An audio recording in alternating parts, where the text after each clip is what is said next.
ഇവരല്ലാതെ ഉംറക്കൊന്നും അമീറാകാൻ പോകണ്ട. പെണ്ണുങ്ങളുടെ ഒരു സംഘത്തിന്റെ കൂടെ നിന്ന് ദുആ ചെയ്യുന്നുണ്ട്.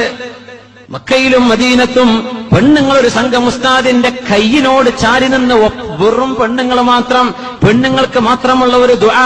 ആ പെണ്ണിന്റെയും ഈ അമീറായി വന്ന ഉസ്താദിന്റെയും ഇടയിൽ ഒരു മറ പോലുമില്ലാതെ അള്ളാന്റെ ഹറമിൽ വെച്ച് ചെയ്യുന്ന തെറ്റാണത്. മസ്അല പഠിക്കാതെയോ ഇൽമില്ലാതെയോ അള്ളാന്റെ ഹറമയിലേക്ക് ആളെ കൊണ്ടുപോയി കാശുണ്ടാക്കണ്ട. അത് ഹറാമാണ്, ഹറാമാണ്. ഒരകൽച്ച പോലുമില്ലാതെ, അകലം പോലും പാലിക്കാതെ ഒരു പണ്ഡിതനോ അമീറോ എന്ന് പറഞ്ഞ് തന്റെ ഉസ്താദിന്റെ കൂടെ നിൽക്കൽ പോലും ഹറാമാണെങ്കിൽ പെണ്ണുങ്ങളെ മനസ്സിലാക്കിക്കോ. ഒരന്യ ആണിന്റെ കൂടെ, ഒരന്യ പുരുഷന്റെ കൂടെ നിൽക്കുന്നതോ കറങ്ങുന്നതോ സംസാരിക്കുന്നതോ ഫോൺ വിളിക്കുന്നതോ ഹറാമല്ലേ?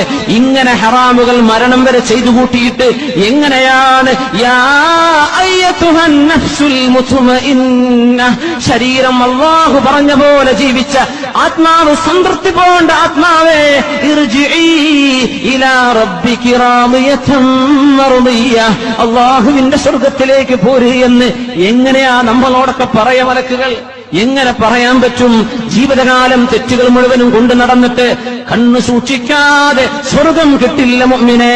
മയ്യദ്മനു ലീ മാ ബൈന ലഹ്യൈഹി